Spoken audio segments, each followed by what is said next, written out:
नमस्कार, बहुत स्वागत है आपका प्राइम टाइम 8 PM में। मैं हूं आपके साथ ऋतु ज्ञानवारी। नगरीय निकाय चुनाव के पहले चरण के मतदान में वोट परसेंटेज ने सूबे की सियासत को गरमा दिया था। बीजेपी और कांग्रेस दोनों ने ही निर्वाचन आयोग के जिम्मेदार अधिकारियों को मतदान पर्ची न बांटने और एंड वक्त पर मतदान केंद्रों को बदलने का दोषी ठहराया था, जिसकी वजह से कम मतदान का प्रतिशत सामने आया। और इस बीच माननीय के वार्डों से कम मतदान के चौंकाने वाले आंकड़े भी सामने आए हैं।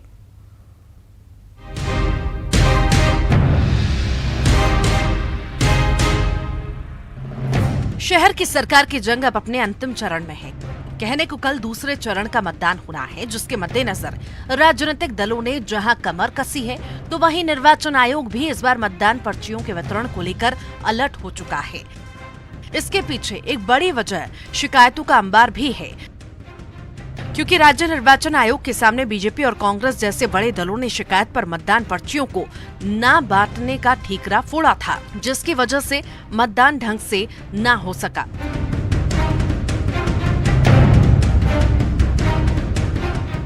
इस बीच बीजेपी और कांग्रेस जैसे बड़े दलों के बड़े चेहरों के वार्डों से मतदान का आंकड़ा भी चौंकाने वाला है। बात जबलपुर की करें तो शहर के 79 वार्डों के लिए 6 जुलाई को मतदान हो चुका है और इसी बीच शहर में कुल मतदान का प्रतिशत 60% तक दर्ज किया गया।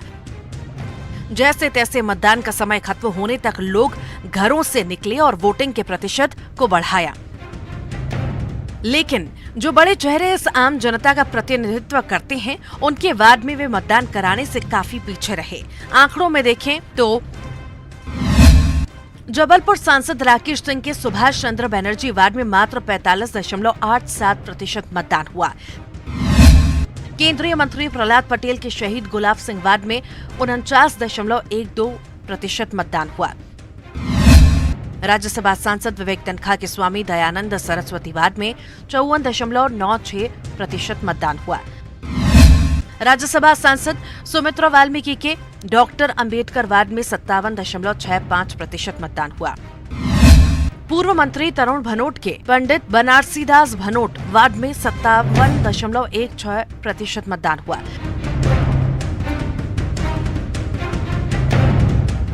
कम मतदान के प्रतिशत को लेकर बीजेपी और कांग्रेस एक बार फिर से राग अलाप रही है। दोनों ही दलों के नेताओं का कहना है कि मतदान पर्चियों को लेकर निर्वाचन आयोग द्वारा की गई गड़बड़ी का ही नतीजा है कि मतदान का आंकड़ा इतना कम हुआ है।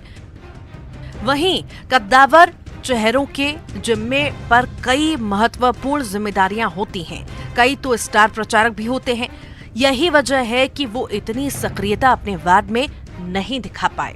चाहे आप सांसद जी की बात करें, चाहे और किसी अन्य नेता की, तो वो अपनी विधानसभा में लगे हुए थे। सांसद जी स्टार प्रचारक के रूप में पूरे जिले में लगे हुए थे, पूरी लोकसभा में लगे हुए थे। जो उनका असल वर्क था लोगों को मोटिवेट करने का, वो अपने उस काम में लगे हुए थे।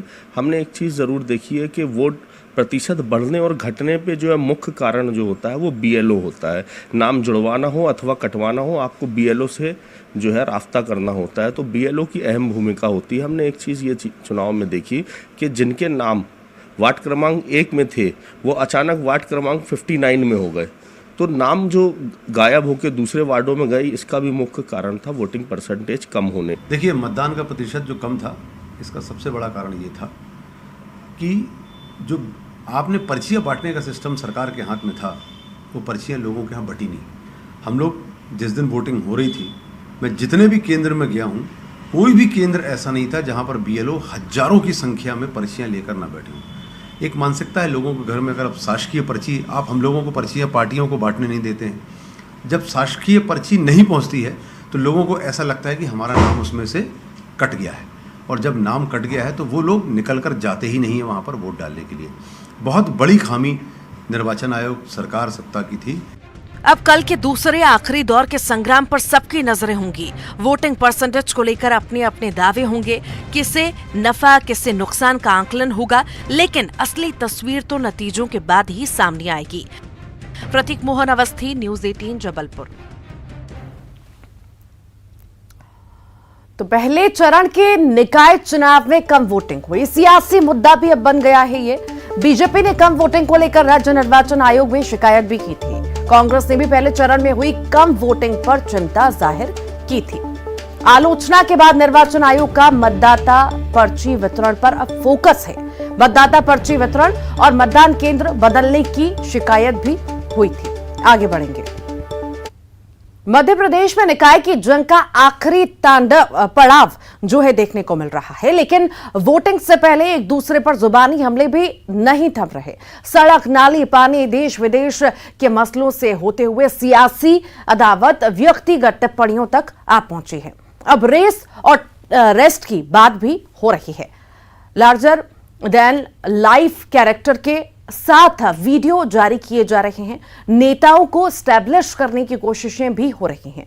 वजह भी है और आशा भी कि जो सियासी ऊर्जा निकाय चुनाव में राजनीतिक दलों को मिलेगी, उससे 2023 और 24 तक गाड़ी दौड़ाई जा सकती है। लेकिन कौन रहेगा रेस में, कौन रहेगा रेस्ट में, इस सवाल का जवाब शायद निकाय के नतीजों में मिल जाए।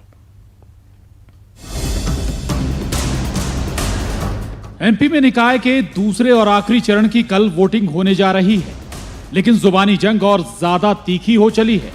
कमलनाथ की उम्र पर हुए सवाल का उनका बीजेपी को रेस का चैलेंज, तो जवाब में गृह मंत्री नरोत्तम मिश्रा कहते हैं कमलनाथ को रेस की नहीं रेस्ट की जरूरत है। देखिए, कमलनाथ जी की उम्र रेस की नहीं है, रेस्ट की है, पर उनकी जिंदा दिली को सलाम है। अगर यही रेस वो विकास की लगा लेते तो शायद पार्टी नहीं टूटती उनकी। जो उनकी पार्टी के लोग ही छोड़ के चले गए, वो शायद नहीं जाते। लेकिन वास्तव में काम करने में और मुंह चलाने में अंतर होता है। कमलनाथ रेस में हैं, ये स्टैब्लिश करने टाइम पर कांग्रेस वीडियो रिलीज करती रही। एक वीडियो ये भी, वीडियो में कमलनाथ राम की भूमिका में है। हालांकि वो कहते रहे हैं कि ऐसे प्रपंचों में उनकी रुचि नहीं। इधर नरोत्तम मिश्रा के रेस और रेस्ट वाले बयान पर कांग्रेस का जवाब भी सुनिए। वे गृह मंत्री जी अपने विभाग से इतर ही सब कुछ बोलते हैं, तो गृह मंत्री तो है ही नहीं।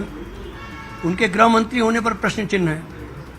वो हैं मध्य प्रदेश के गृह मंत्री, उन्हें बोलना चाहिए कानून व्यवस्था पर, उन्हें बोलना चाहिए रेप पर, उन्हें बोलना चाहिए गैंग रेप पर, उन्हें बोलना चाहिए हत्याओं पर, उन्हें बोलना चाहिए अवैध शराब की बिक्री पर, उन्हें बोलना चाहिए मादक द्रव्यों की बिक्री पर। उससे इतर वो सिर्फ कमलनाथ जी और माननीय दिग्विजय सिंह जी की माला जपते रहते हैं। मेरी उनसे प्रार्थना है कि गृह मंत्री जी जाति से ब्राह्मण हैं, तो वे भगवान राम और तिरुपति बालाजी की पूजा करें तो उनकी जिंदगी में उन्हें मोक्ष मिल जाएगा। जितना वो कमलनाथ जी और दिग्विजय सिंह जी का जाप करते हैं वो उनके स्वास्थ्य के लिए हानिकारक है। अब सियासी दलों को निकाय 2023 और 24 की रेस लगानी है, तो एक दूसरे के नाम की माला तो जपनी होगी। बहरहाल कौन रेस में रहेगा और कौन रेस्ट करेगा, संभव है निकाय चुनाव के नतीजे कुछ संकेत दे जाएं। तो इंतजार करिए निकाय के लिए कल होने वाली वोटिंग के बाद 17 और 20 जुलाई को आने वाले नतीजों का। भोपाल से जितेंद्र शर्मा और शरद श्रीवास्तव के साथ bureau report, news 18, Madhya Pradesh, Chhattisgarh. निकाय चुनाव के दूसरे और आखिरी चरण के लिए 13 जुलाई को वोट डाले जाएंगे, यानी कल। दूसरे चरण में 5 नगर निगम समेत 43 जिलों के 214 निकायों में मतदान होना है। दूसरे चरण में कटनी, रतलाम, रीवा, देवास और मुरैना नगर निगम में महापौर चुनाव दूसरे चरण की वोटिंग के लिए कल कुल आपको बता दें 6,829 मतदान केंद्र भी बनाए गए हैं। दूसरे चरण के निकाय चुनाव में करीब 49 लाख वोटर मताधिकार का इस्तेमाल करेंगे। आगे बढ़ेंगे। छत्तीसगढ़ में पिछले कई महीनों से केंद्रीय मंत्रियों के दौरे का सिलसिला चल रहा है। अब इन्हीं दौरों पर सीएम भूपेश बघेल ने बड़ा हमला किया। सीएम भूपेश बघेल का कहना है कि गुजरात मॉडल फेल हो चुका है और छत्तीसगढ़ मॉडल की देश में चर्चा है, इसीलिए तमाम मंत्री छत्तीसगढ़ में आ रहे हैं।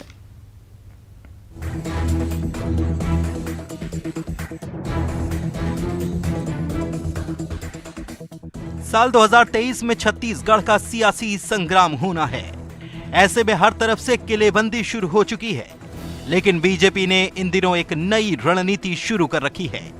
लगातार केंद्रीय मंत्री छत्तीसगढ़ के दौरे पर आ रहे हैं।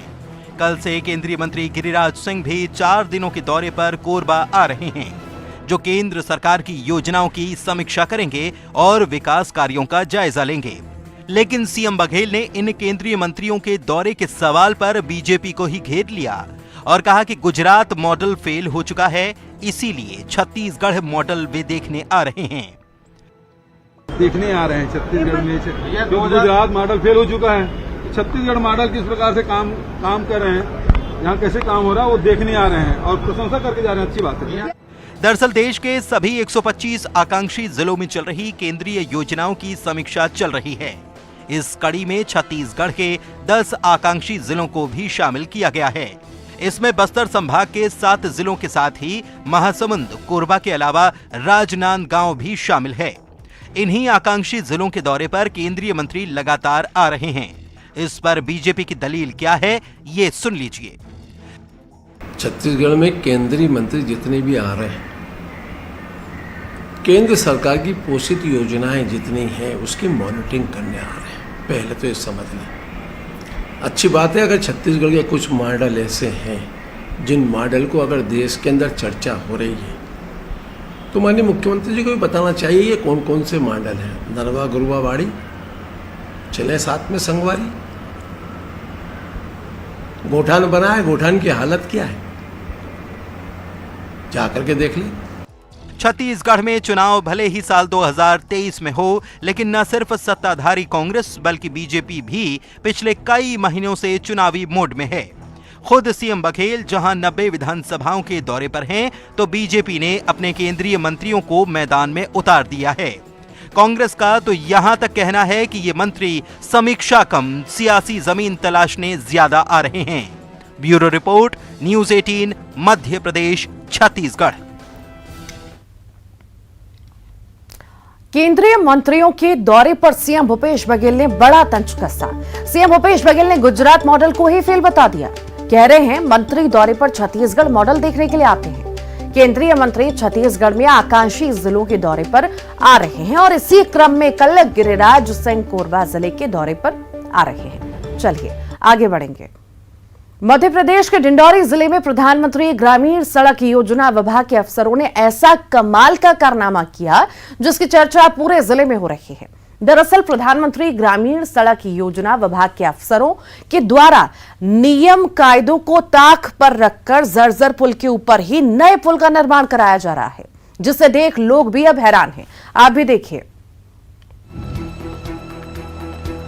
ये डिंडौरी जिले के मेहंदवानी विकासखंड की तस्वीरें हैं। पहली नजर में देखकर आपको लगेगा कि पूरे इलाके की सूरत बदलने के लिए यहाँ तो ताबड़तोड़ काम चल रहा है, लेकिन हकीकत से रूबरू होंगे तो आप हैरान हो जाएंगे। तस्वीरों में देखिए, जर्जर हो चुका यह पुराना पुल जगह जगह से क्षतिग्रस्त हो गया है, जो कभी भी धाराशाही हो सकता था। लेकिन जिम्मेदार विभाग के अफसरों ने जर्जर हो चुके उसी पुराने पुल के ऊपर नए पुल का निर्माण करा दिया। मार्ग में जो दंदना डैम के नीचे पुल बन रहा है, वह पुल लगभग 200 साल पुराना पुल है और उसी पुल के ऊपर 2-4 पाइप लगा करके और पुनः उसी के ऊपर पुल बनाया जा रहा है, जिसमें कोई किसी प्रकार से लोहा राड का सपोर्टिंग भी नहीं लगाया गया है और ना ही अच्छी तरह से सीमेंट डाला जाता। डस्ट एकदम भूसा है, उसमें पूरा मिट्टी मिला हुआ है। इस प्रकार से घटिया किस्म के काम कराया जा रहा है। पुल के निर्माण में गुणवत्ता का कितना ख्याल रखा जा रहा है, इसका अंदाजा तस्वीरों को देखकर बड़ी आसानी से लगाया जा सकता है। दरअसल डिंडौरी जिले के मेहंदवानी विकासखंड इलाके में कठौतिया से देवरगढ़ तक प्रधानमंत्री ग्रामीण सड़क योजना के तहत 4.5 करोड़ की लागत से सड़क बनाई जा रही है, ताकि दर्जनों ग्राम हाईवे से जुड़ सके और उन गांवों का संपूर्ण विकास हो सके। लेकिन सड़क और पुलों के निर्माण में ठेकेदार की मनमानी से ग्रामीण खासे नाराज हैं। रोड का काम चल रहा है, लगभग 6-7 महीना से चल रहा है। ऐसे सीसी रोड में भी किया गया है, आजू बाजू थोड़ा सा 2 मीटर की दूरी बनाया गया है, नहीं तो पुराना ही सीसी रोड है। और यहाँ दंदना जलाश के नीचे ये पुलिया बन रहा है, पहले से जर्जर था, उसके ऊपर ठेकेदार के द्वारा घटिया किस्म की पुलिया बनाया जा रहा है। 4 करोड़ 55 लाख रुपए की लागत से 9 किलोमीटर लंबी सड़क का निर्माण करीब 2 साल से चल रहा है, लेकिन ठेकेदार की मनमानी के चलते अब तक सड़क निर्माण का काम पूरा नहीं हो पाया है। इस मामले में प्रधानमंत्री ग्रामीण सड़क योजना के अफसर कैमरे के सामने कुछ भी कहने से बचते नजर आ रहे हैं, तो वहीं इलाके के विधायक भूपेंद्र मराबी मामले में अनजान बनते हुए नजर आ रहे हैं। आप लोगों के माध्यम से, मीडिया के माध्यम से जानकारी मिली है। मैं संबंधित विभाग के अधिकारियों से बात करके और इसकी जांच कराने का प्रयास करूंगा। करोड़ों रुपए की लागत से बन रही है वो। नहीं, आप लोगों के माध्यम से जानकारी लगी है। मैं संबंधित विभाग के उच्च अधिकारी से बात करके अब उनको अवगत करा के और उन पर क्या जांच हो सकती है वो जांच कराने का प्रयास करूंगा। ग्रामीणों की माने तो इस पुल और सड़क के निर्माण में भ्रष्टाचार की बू आ रही है, इसलिए शहपुरा एसडीएम काजल जावला ने मामले को गंभीरता से लेते हुए जांच के बाद उचित कार्रवाई का आश्वासन दिया है। इससे पहले इसकी जानकारी हमें नहीं थी। इसमें स्थल पे जांच की जाएगी, साथ ही एस्टीमेट को देखा जाएगा और इंजीनियरिंग एक्सपर्ट्स के माध्यम से जांच प्रतिवेदन बना के हम अग्रिम कार्रवाई के लिए भेजेंगे। यदि किसी भी प्रकार का मैलिफाइड हमको दिखाई देता है तो हम अकॉर्डिंगली कार्रवाई प्रस्तावित कर कलेक्टर सर की ओर भेजेंगे। किसी भी देश और प्रदेश के विकास में सड़क, पुल और पुलिया की बड़ी अहमियत होती है। यही वजह है कि इंफ्रास्ट्रक्चर को लेकर बजट में अच्छा खासा प्रावधान होता है। कई केंद्रीय और राज्य स्तरीय योजनाओं के जरिए विकास की इबारत लिखने की तैयारी होती है, लेकिन जमीनी स्तर पर जब बंदरबाट होती है तो योजनाओं को ऐसे ही पलीता लगता है। डिंडौरी से न्यूज़ 18 के लिए विजय तिवारी की रिपोर्ट। डिंडौरी में पीएम ग्रामीण सड़क योजना के अफसरों की करतूत सामने आई। कहा जा रहा है 20 साल पुरानी जर्जर पुल के ऊपर नए पुल का निर्माण कर दिया गया। ग्रामीणों की शिकायत है कि पुल के साथ ही सड़क निर्माण भी लापरवाही बरती जा रही है। सड़क निर्माण में भी स्थानीय विधायक इस पूरे मामले में पल्ला झाड़ते हुए भी नजर आ रहे हैं। हालांकि एसडीएम ने जांच के बाद मामले में कार्रवाई की बात कही है। आगे बढ़ेंगे। मध्य प्रदेश के ज्यादातर शहरों में इन दिनों आसमान से आफत की बारिश हो रही है। मौसम विभाग ने अगले 48 घंटों के लिए अलर्ट भी जारी किया। मूसलाधार बारिश के चलते कई इलाकों में लोगों को मुसीबतों का सामना करना पड़ रहा है। देखिए।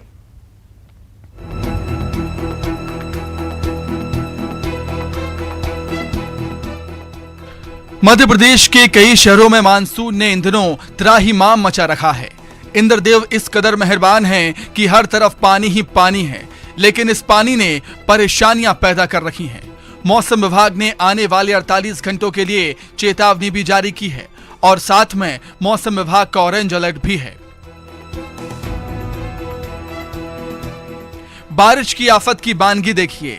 बारिश के बाद खरगोन में बाढ़ जैसे हालात हैं। यहां पुलिया पर जान जोखिम में डालकर लोग निकल रहे हैं। खंडवा बड़ौदा राजमार्ग पर बोडा नदी की पुलिया पर बाढ़ के बावजूद लोग मान नहीं रहे और यहां से गुजर रहे हैं। बाढ़ के चलते वाहनों की लंबी लंबी कतारें लग गई हैं। पूरे अंचल में रुक रुक कर बारिश हो रही है। छिंदवाड़ा में भी बारिश के चलते एक बड़ा हादसा होते होते टल गया। नवे गांव के पास नदी पार करते समय एक गाड़ी बीच में ही फंस गई, जिससे गाड़ी में सवार लोगों के साथ एक बड़ा हादसा होते होते टल गया। ग्रामीणों ने वक्त रहते 3 लोगों को बचा लिया। वहीं सुबह होने पर क्रेन की मदद से गाड़ी को बाहर निकाला गया। बैतूल में जारी मूसलाधार बारिश से जिले के नदी नाले उफान पर हैं। निचली बस्तियों में पानी भर गया है, जिससे यहां रहने वाले लोगों की मुसीबतें बढ़ गईं। घरों में पानी भर गया है। जिले में अब तक 14 इंच बारिश हो चुकी है। वहीं भारी बारिश के चलते डैम भी लबालब हो गए हैं, जिसके चलते पारस डो के 3 और सतपुड़ा डैम के 7 गेट खोल दिए गए।